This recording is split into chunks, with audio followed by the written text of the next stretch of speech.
los tributos de Cuauhnáhuac en el Códice Mendocino. Tiene la palabra, licenciado. Buenas tardes. Antes de iniciar, quisiera agradecer a la doctora Bejarano, al doctor Bonilla, al CIDEM, la realización de estos eventos que para nosotros son de suma importancia. El tema que voy a tratar son los tributos de Cuauhnáhuac en el Códice Mendocino. El Códice Mendocino fue elaborado, según los especialistas, entre 1541 y 1542. Actualmente se encuentra en la Biblioteca Bodleiana de Oxford, en Inglaterra. Este códice tiene forma de libro y está elaborado sobre papel europeo con hojas de texto y láminas con pictografías a color. Cada hoja contiene una descripción y comentarios sobre los dibujos. El códice está integrado por 71 folios de texto y se componen de 3 partes, que son las siguientes. Primera, son los anales mexicanos, que inicia con la fundación de Tenochtitlan, continúan con los gobernantes mexicas desde Acamapixtli hasta Moctezuma II y las conquistas de los pueblos en sus respectivos periodos. El segundo es el registro de tributos.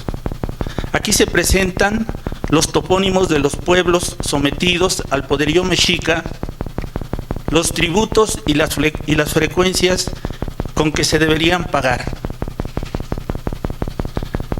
Tercero, el registro de tributos, los usos y costumbres de los antiguos mexicanos. Se describe además básicamente las actividades relacionadas con la educación de los mexicas y se hace referencia a los rasgos militares y políticos. Con relación a los tributos, este códice contiene 3 partes fundamentales. La primera son glifos toponímicos, la segunda son glifos de tributos y la tercera son anotaciones en español. El nombre de los pueblos tributarios fueron registrados por los pueblos mesoamericanos en documentos pictográficos por un grupo especializado, Tlacuiloque, encargados de elaborar cada uno de estos registros. Ellos eran profundos conocedores de los códices que utilizaban las élites religiosas y políticas de Mesoamérica. Nuevos datos registran que en el Códice Mendocino no se incluyeron muchos pueblos que, según los especialistas, fueron conquistados y que tributaban, como los de la costa del Istmo de Tehuantepec, que eran parte del sistema imperial. Los pueblos del señorío de Cuauhnáhuac pagaban tributo a la Triple Alianza, que estaba integrada por Tenochtitlan, Texcoco y Tlacopan. Desde un inicio, Tenochtitlan se constituyó en el poder dirigente de la Triple Alianza, cuyo ejército comandaba el rey Tenochca. Texcoco era sede de la dinastía de los chichimecas de Xolotl y por Tlacopan, que había sido una de las ciudades del reino tecpaneca, cuyos pueblos principales eran Coyoacán, Cuautitlán, Apasco y Jilotepec. Las 3 capitales del imperio tenían una función especial en la administración central. Los pueblos que entregaban sus tributos a la Triple Alianza eran los siguientes. 1. Cuauhnáhuac, actual Cuernavaca. 2. Teocalcingo, San Juan Teocalcingo, a 6 leguas de Cuernavaca. 3. Chimalco, actualmente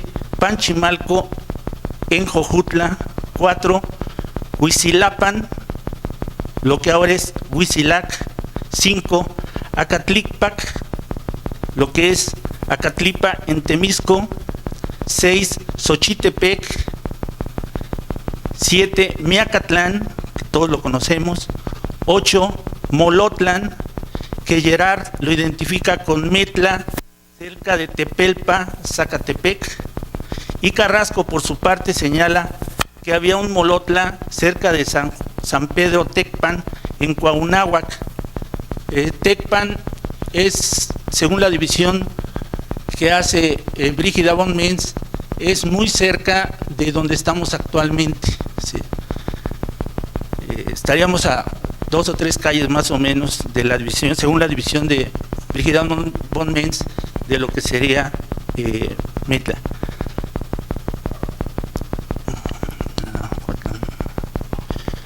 9, Coatlán, que es actualmente Coatlán del Río. Jiutepec, que es actualmente Jiutepec. Jojutla de Juárez, en Morelos. Amacostitlán, que es Amacuzac. 13, Ixtepec, que ya lo identifica como Iztayuca, al noreste de Cuauhnáhuac, ¿sí? Y finalmente Atlicholoayan, que es Atlacholoayan en Xochitepec.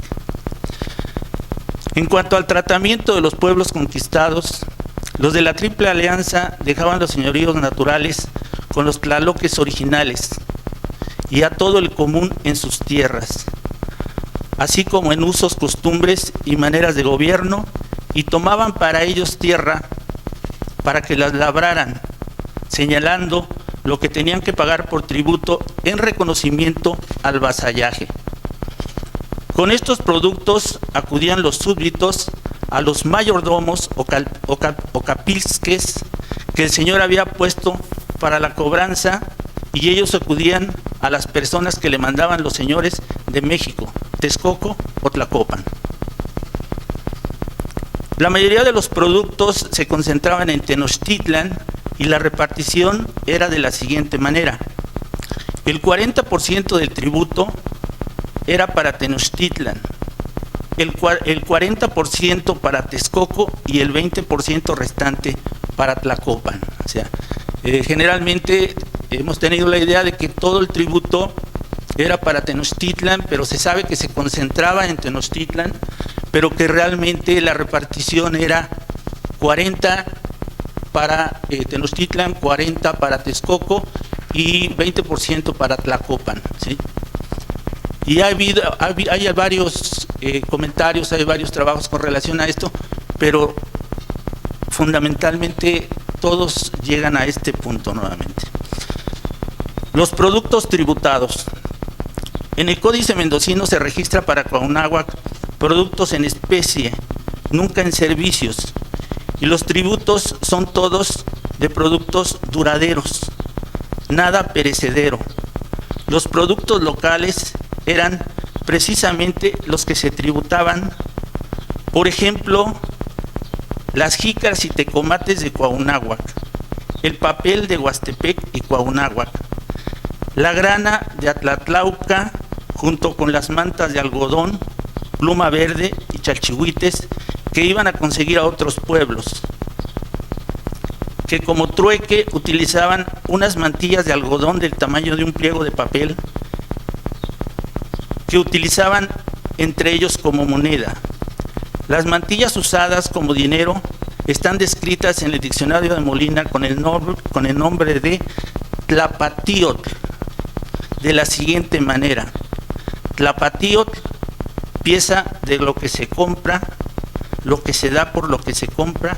Aparece en la página 131 del diccionario de Molina. En otros documentos ya del periodo de la colonia aparece como tapatío, ¿sí? Pero el nombre original en náhuatl es tlapatiotl, ¿sí?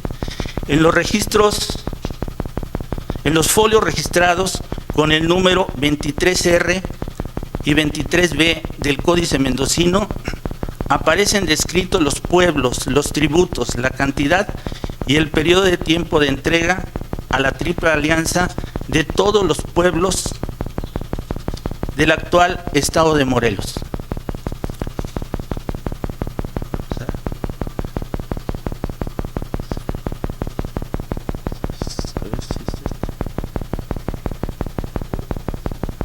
Este es verdad, ¿ya empieza, doctora? Sí, ok, sí, gracias. Aparece primero en la parte superior Cuauhnáhuac y aparece un numeral que es Cenzontli, que es el pelo, el mechón de pelo, que tiene un valor de 400, y marca Cuauhnáhuac y señala 400 mantas de color. Son 5 mantas diferentes con esquinas flechadas en la primera línea. Lástima que no se pueda hacer el acercamiento. El pago era cada 6 meses. Después aparece Teocalcingo con 400 mastles, 400 naguas, 400 mantas grandes y 400 mantas grandes. Se repite, son cada 6 meses. Chimalco, una pieza de armas de plumas ricas una vez al año. Así lo señala el documento. Huitzilac, una rodela de ricas plumas. Acatlipa, una pieza de armas de ricas plumas. Y posteriormente una rodela de ricas plumas. En la parte inferior aparece Xochitepec, una pieza de armas de ricas plumas una vez al año. Miacatlán, una rodela de ricas plumas.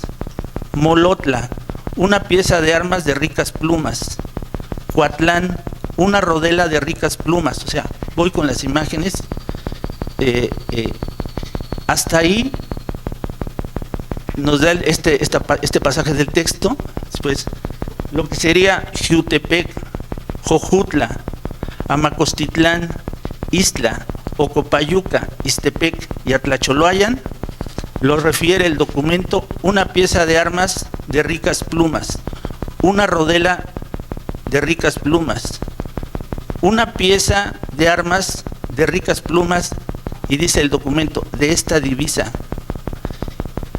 una pieza de armas de ricas plumas, y aparece en el documento, de esta divisa, una rodela de ricas plumas, 2 trojes de maíz, 3 de semilla de bledo. Aparece en la parte de la troje, ahí mismo dice 2 trojes de maíz, 3 de semillas de bledo. Después nuevamente 2 trojes de frijol y chía, 400 jícaras pintadas y 8,000 resmas de papel de esta tierra. Aparece ahí corregido resmas por pliegos. En total son de mantillas de color 2,000 cargas cada 6 meses. Mantillas blancas 800 cargas cada 6 meses. Mastlas o pañetes 400 cargas cada 6 meses. Huipiles o naguas 400 cargas cada 6 meses. Mantas grandes 800, no especifica cargas, cada 6 meses. Piezas de armas 7, y se le agrega ricas plumas una vez al año. Rodelas 6, una, entendemos carga una vez al año. Trojes 1, 3 de maíz y huautli, y trojes 1, 5 de frijol y chía. Papel de la tierra 8,000 pliegos cada 6 meses, y jícaras 400 de esta labor cada 6 meses. Predomina en la entrega de los productos tributados las telas e indumentarias elaboradas en henequén y algodón. Es importante señalar que la realización de esta actividad en el México prehispánico era propio de las mujeres. Al nacimiento de una niña, los padres le llevaban un utensilio para hilar y tejer, y simbólicamente la iniciaban en su uso. La diosa del henequén y del algodón es Tlazolteotl, Potosi, que se representa con madejas de algodón sin hilar y con usos en su tocado, en el Códice Borgia 55b y en el Códice Río 67.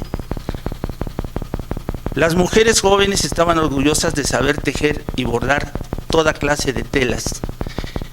El uso de los vestidos de algodón parece haber sido una prerrogativa de las clases privilegiadas, ya que la gente común del pueblo se vestía de nequén, así lo señalan, no enequén, sino nequén.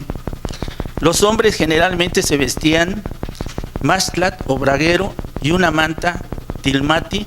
Las mujeres se vestían falda, cueitl, faja, nelpiloni y huipil.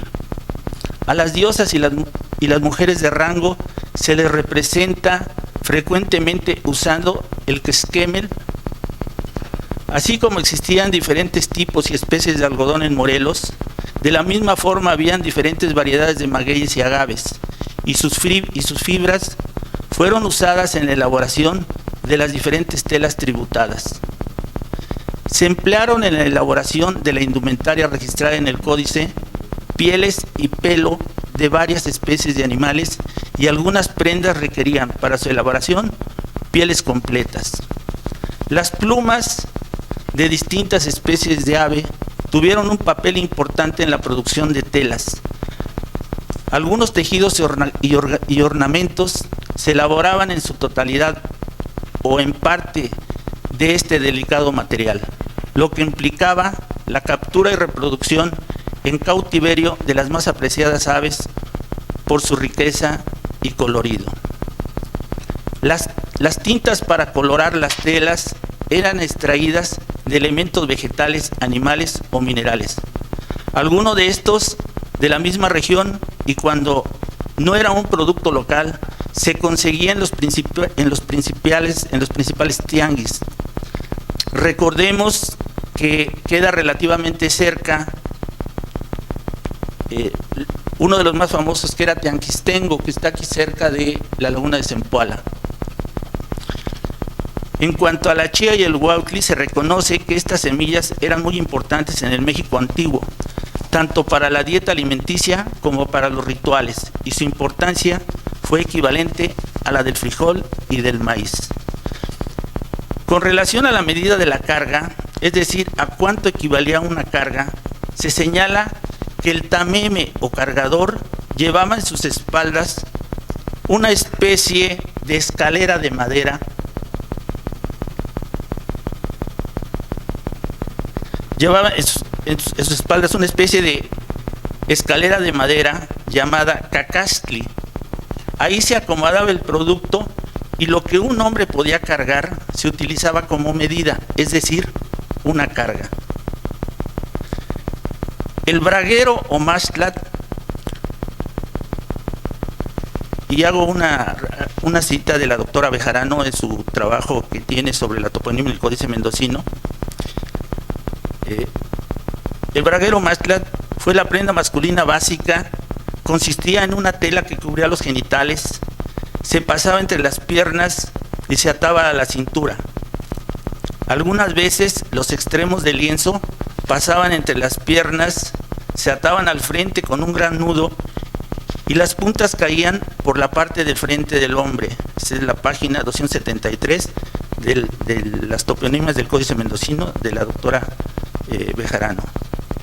Las trojes, también llamadas cuescomates, son las que eran de madera, eran grandes recipientes para almacenar granos y semillas. El término cuescomate viene del náhuatl cues, adobe de barro, y comit, olla. Era una forma de tinaja en donde nuestros antepasados guardaban sus granos y maíz en mazorca.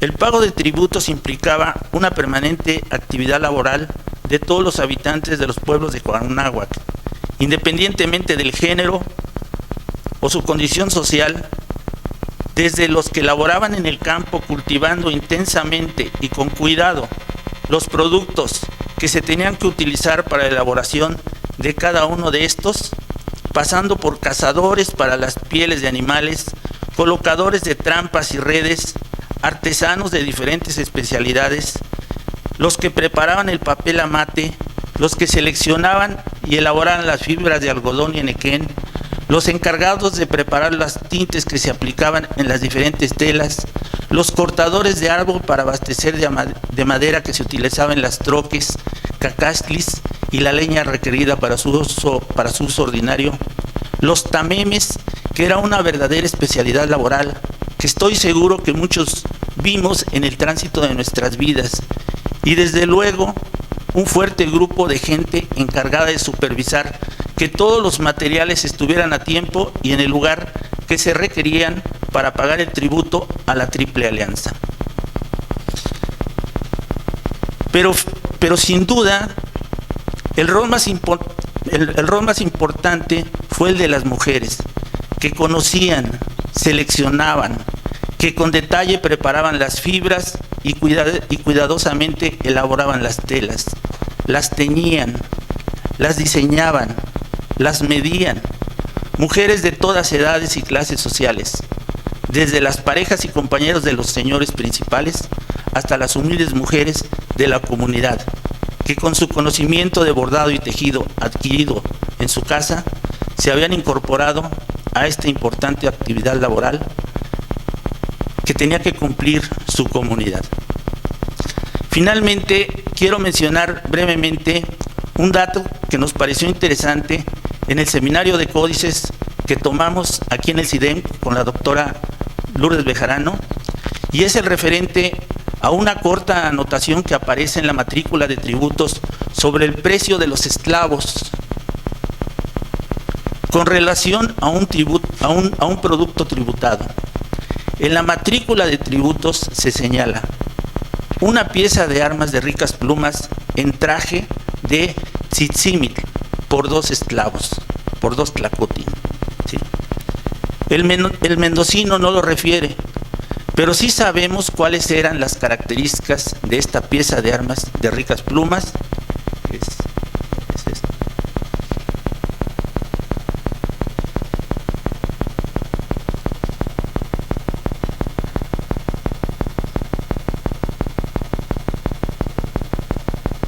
Son estas, sí. Este es por cada pieza de armas se cambiaba por 2 esclavos, ¿sí? Así lo señala la fuente. Brígida von Menz, en su obra Trabajo, Sujeción y Libertad en el Centro de Nueva España, señala: los esclavos equivalían a determinada cantidad de mantas, joyas, piedras verdes o ricas mantas. Distintas fuentes hablan del precio de los esclavos en equivalencia de carga de ropa, página 48. Finalmente, Alfonso Zorita, en su cedulario de 1574, señala que en el libro 8 de las leyes y ordenanzas de las Indias, la corona prohíbe esclavizar a los indios por causa alguna por ser libres y vasallos de Castilla, página 308. Muchas gracias.